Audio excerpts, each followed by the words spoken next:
I know people who have no reason to lie about it and they will not, such people have actually seen a burning body getting up and walking. They've set fire to it, it's burning, but it gets up and walks. Up to 5 to 7 minutes, it's behaving as if it's alive and then falls dead, exhausts itself. Dying slowly is torturous or no? So it can be torturous. So we want him to leave quickly.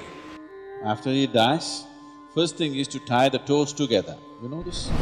From the lower end of the body, it will start imbibing life. It wants to live. They will try to draw energy. When they try to draw energy, certain forces will enter the body. You can exit the body in such a way that you exit completely, you gather everything and leave. If you live like that, then we will give you a burial. It was guaranteed. If you come to Kashi, you will attain to mukti. It doesn't matter what kind of a lousy creature you have been all your life.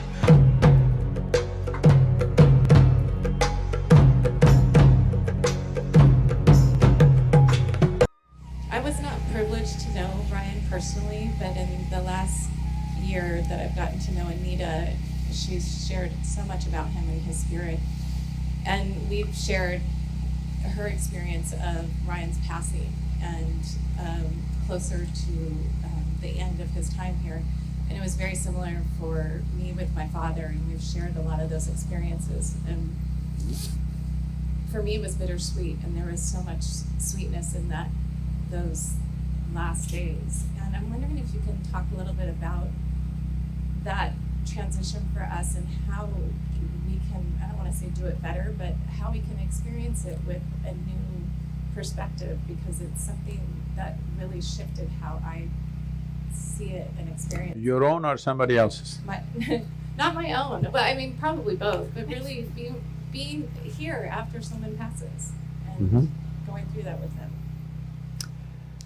I want you to listen to this carefully because this could be easily misunderstood.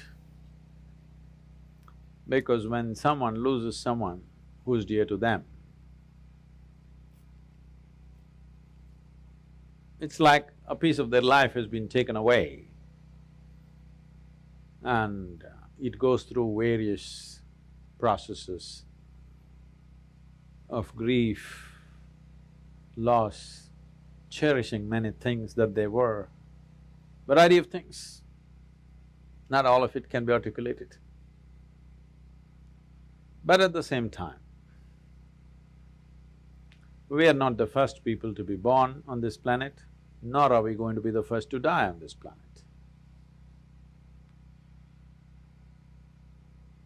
In our lives, whether we are going to get educated or not, we don't know when we are born. Whether we are going to get married or not, we do not know. Whether we're going to bear children or not, we do not know. Whether we're going to do this, that and so many things in the world or not, we do not know. But we know one thing, that we're going to die. Yes or no?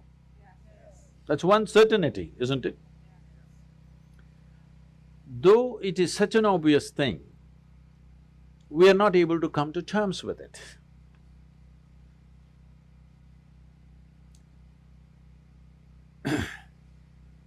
Somebody was asking me, Sadhguru, how do snakes die? Where do they die? Because we don't see ever a dead snake unless it's killed by somebody. They're asking this question in a tropical country, and I think it's relevant in California also, where there are actually millions of snakes, but they're quiet lives, they don't show themselves too often unless you step into their terrain somewhere, and they don't show themselves, they're just there.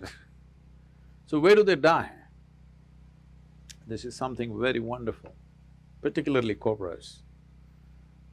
When they want to die, when they know they should die, they will withdraw, find one perch somewhere and go sit there, and they won't eat. For over 18 to 20 days, they will not eat anything and sit in the same place, and they'll die there. At one time, out of misplaced compassion, I brought down these cobras because I knew where they would be sitting. I would pick them up, bring them and try to force feed them, try to put some food into them and do something about it. But do what you want, they won't accept a little bit of food. If you leave them, again they go and sit in the same place and they will die there quietly. I'm saying a crawling creature has that much awareness, knows how long this body should be on and when it should go.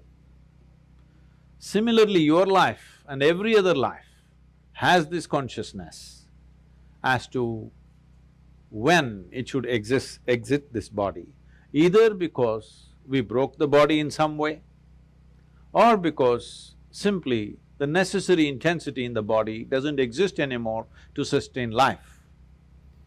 So we must understand, when I use certain words, do not understand it in normal sense. When I say a life decides when to leave, it's not like you think about it and you decide, not that kind of decision. In its own way, not with thought. Many decisions about who you are is not decided by your thought, it's simply made, isn't it? Like that, a life decides when to leave. As long as it's here, we will do everything to preserve it and to hold it and keep it with us because we cherish and value that life. But once it leaves, we must respect that because that life has chosen to leave. Now when I say life, I'm not talking about the person, I'm not talking about the personality, I'm not talking about variety of thoughts and emotions and activities that person was involved in. You as a person never want to leave because you want to be an endless psychological drama. But life wants to leave at a certain time. Whether you like it, you don't like it, life wants to leave because it doesn't want to be trapped in the physical form that you have gathered forever. It doesn't want. It enjoys the physical form only to a certain length of time. After that, even if everything is well, many lives leave. You will see this particularly in India. Yogis will decide when to leave. When they're very healthy and well, they sit down and they leave. Other people think, why he was healthy, why should he leave? So you want to get sick and die? Do you want to suffer in the hospital for 3 years and then only leave? Is that the only way to go? No. Please listen to this carefully because this is a situation. I'm not trying to trample on anything, but I want you to listen to this carefully. Is it true that the final thing that you do in your life is death? Hello? Yes. So the last thing that you do in your life, is it not very important that you do it gracefully? Yes. Huh? Yes. You're all from Los Angeles, you must do it in style, isn't it? At least gracefully. Is it also not important that other lives who are around us, when their time comes, we must facilitate that they must be able to leave gracefully, not make them a victim of medical industry that's going on around us? Hello? Yes, yes. Tell me, what purpose does it serve if you stretch a life which is about to exit now for another 3 months with all kinds of supports, 3 months you stretched it in pain and misery, what does it mean? It just means that you're ignorant about the nature of life and you want to cling to something that you know and you don't want to know anything that you do not know. It's very important. We know the person, we know this person and this person and this person, that's fine. We've enjoyed their personalities, but you have not touched the nature of their life. Because unless you touch the nature of your life, you cannot touch the nature of another life. So the most important thing we need to do is, we don't have to talk about death, prepare for death, nothing is needed. What we need to do is, beyond this body, which we have gathered, which you agreed with me that you accumulated this, beyond this mind, which is also an accumulation of impressions and information, beyond your accumulations, if you sit here right now and experience the life that you are, you will have absolutely no issue with any aspect of life, which includes death. Death is not another thing. Death is an ongoing thing. Right now, all of us are dying slowly. One day it'll be complete. You think it's going to suddenly happen one day? It is already on, isn't it? Hello? Is it not on? It is on in every one of us. Should we not conduct this process? See, you can call this right now, I can say I'm living. Another way of saying it is, I'm dying. I'm dying right now. We want to stretch it as much as we can, but to know this experientially, not trying to figure this intellectually is most important, because intellectually if you figure, you will always be one against the other, because this is the nature of intellect, that intellect cannot perceive anything without creating two. So you have created life and death. There's no such thing as life and death. Life and death is one package, isn't it? Hello? Yes. It's one package. As we are living, as we are also dying right now. The question is how gracefully you do it. If you learn to do this moment absolutely gracefully, you will also conduct that moment absolutely gracefully. That is not a different kind of moment, that's the same moment. In the yogic science, it goes like this. Every inhalation you are born, every exhalation you die. When you were born as a little infant, the first thing that you did was inhalation, isn't it? What do you think is the last thing you will do? Exhalation, isn't it? Right now when you sit here, inhalation, exhalation, inhalation, exhalation, inhalation, exhalation, next inhalation did not happen, and suddenly a big man is gone, poof. Yes or no? That's how fragile it is. I want you to see this. Every moment it's happening. If this exhalation which went out, if it doesn't come back, this one is gone. How many things a man can do? But at the same time, just see how fragile this is. You're yo-yoing with your life every moment. If you don't know how to pull it back, it will go away. But it doesn't feel like that right now. I'm real. I'm not going to die today. A whole lot of people thought so before you and me. We must understand mortality is the fundamental reality of our existence. If you do not come to terms with this one thing, believe me, you don't know any other aspect of life in reality. You know only the drama. Because this is the most fundamental nature of our existence, that we are mortal. When we are born, it is declared that we are going to die, isn't it? How long is the only question. I bless you with a very long life. Thank you very much for being here. When somebody dies, or when somebody is certified dead by your doctor, he's not completely dead. Death happens slowly. If you are not already aware of this, that's this lady, she should know, pastor's daughter. Anybody undertaker's son or daughter? Nobody? You may already know, most of you, that after a person dies, up to 11 days for sure, most of the time up to 14 days, fingernails grow, hair grows. You know this? How many of you are already aware of this? Yeah. So, because death is happening slowly, step by step it's going, it's not yet complete. The withdrawal of life process from this lump of earth happens step by step. For all practical purposes, when it is immobile, lungs have stopped, heart has stopped, so they'll declare you dead, but not yet. So it is by using this, that still the life process is still continuing, you can rekindle that and activate the system.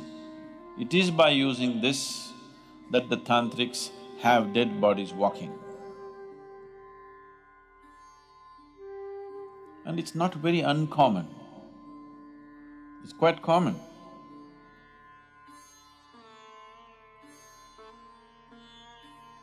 And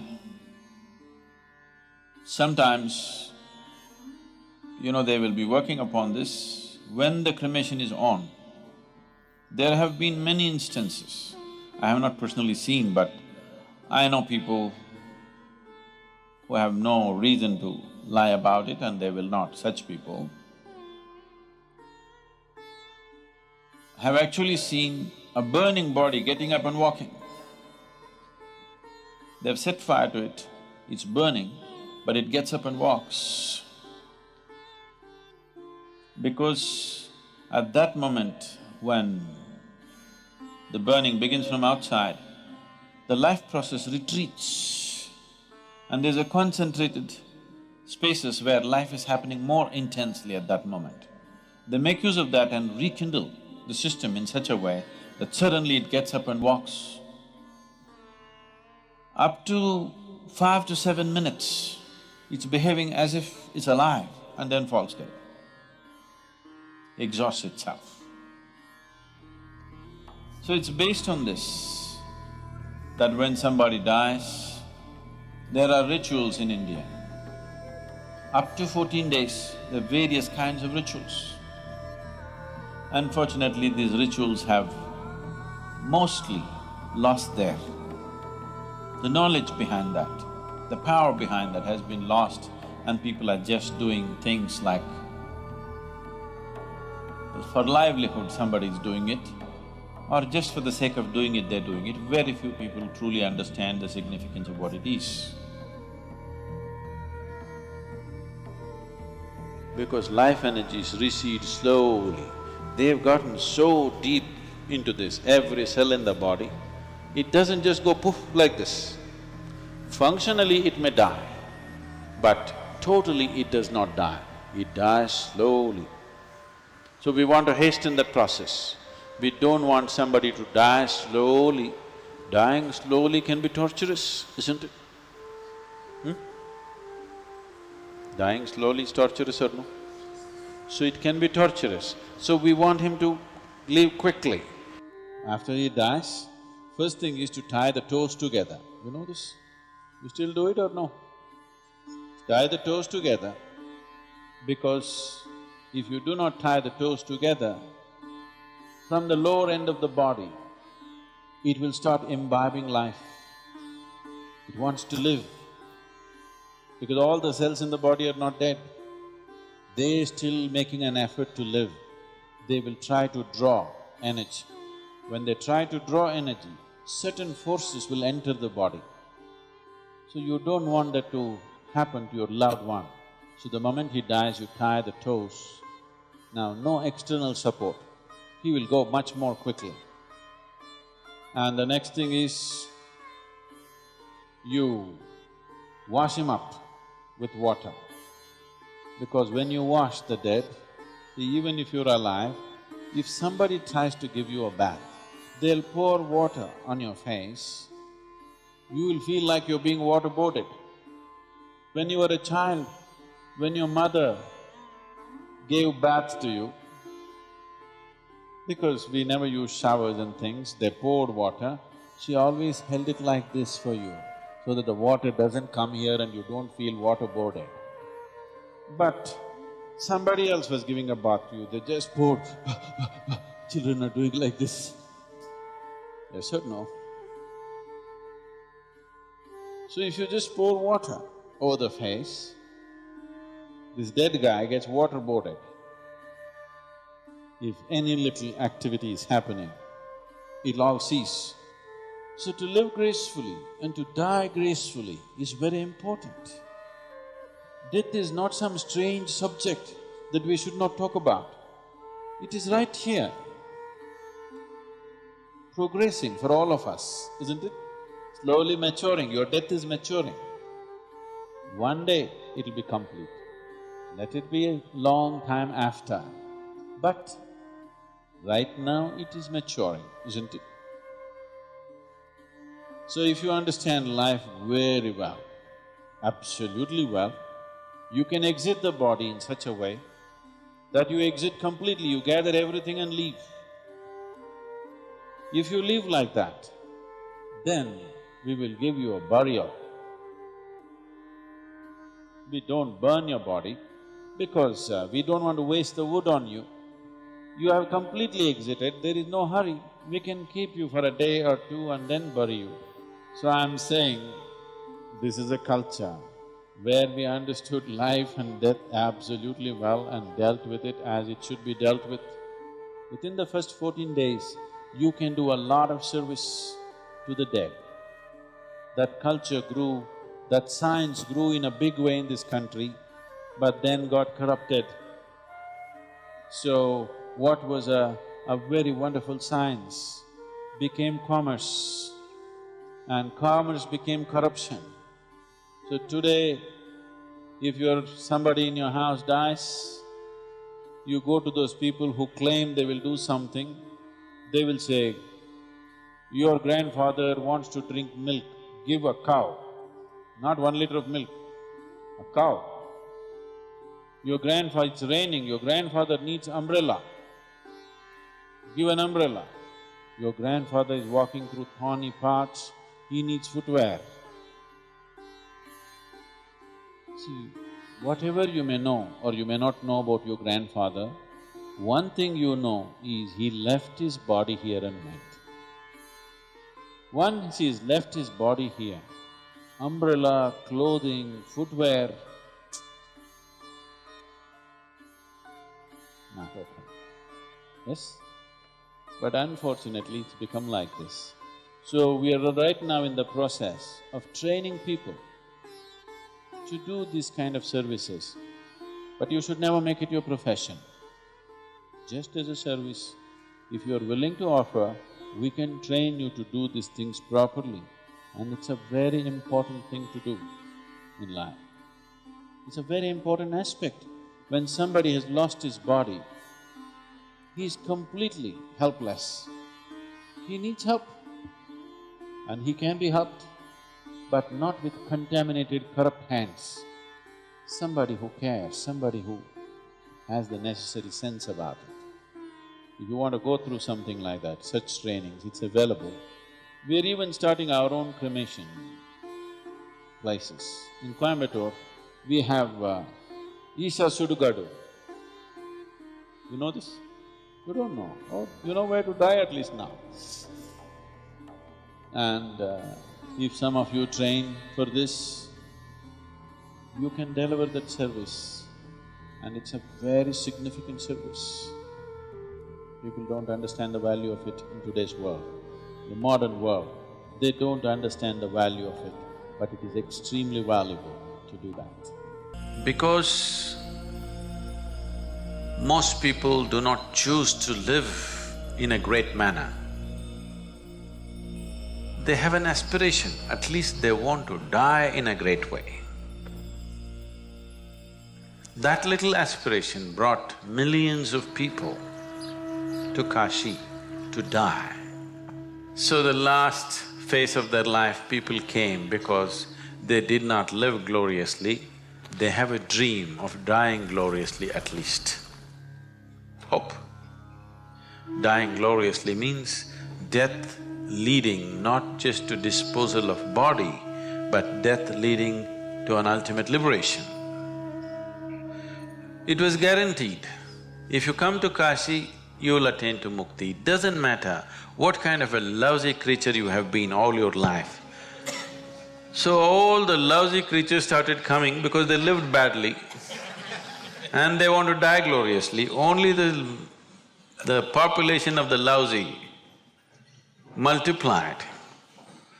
Then Shiva said, the place is becoming lousy with so many lousy people. The place itself will become lousy. So he said, there needs to be some check. So he established what is called today as Bhairavi Yatana. You know what Yatana means? Yatana means ultimate suffering, it's something that happens to you in hell. he will make it happen to you here. Last 40 seconds of one's life, if one is either conscious or if he's in a consecrated space, this will distinctly happen to every human being. For whatever reason, one may be dying. Whether one is dying of old age or disease, the last 40 seconds, many lifetimes of accumulated karma will play out in fast forward. At that moment, these 40 seconds only, if you lived a life of ignorance, if you lived a life of unawareness, lifetimes of unawareness, these 40 seconds, if you can maintain some sense of awareness, he said, all the many accumulated lifetimes of karma, you will drop it, you will go through an intense phase for 40 seconds only and you will be clean and you dissolve. Essentially, spirituality means putting your life in fast forward. You may suffer much more because everything is happening at a fast pace. What you would have stretched for 10 years is happening, let's say, in 1 month. So the amount of intensity of suffering that you go through is big. There may be moments of ecstasy and joy, but there is so much suffering because things are happening rapidly within you. So at least towards the end of your life, you want to hasten the process. So, Bhairavi Yatana, all this is because of a powerful consecrated space. Consecrated space means one thing is just this, it's concentrated life. That means life becomes so concentrated that it burns karmic fuel at a tremendous pace. After some time, once you get used to it, there is no more yatana, it just burns. Simple. Essentially, you are at a higher rev. So, that is the purpose of every consecrated space. Kashi is significant because of the enormity of the way they built it, the aesthetics, the beauty of it. In those times, they say there wasn't another city on the planet which was that beautiful.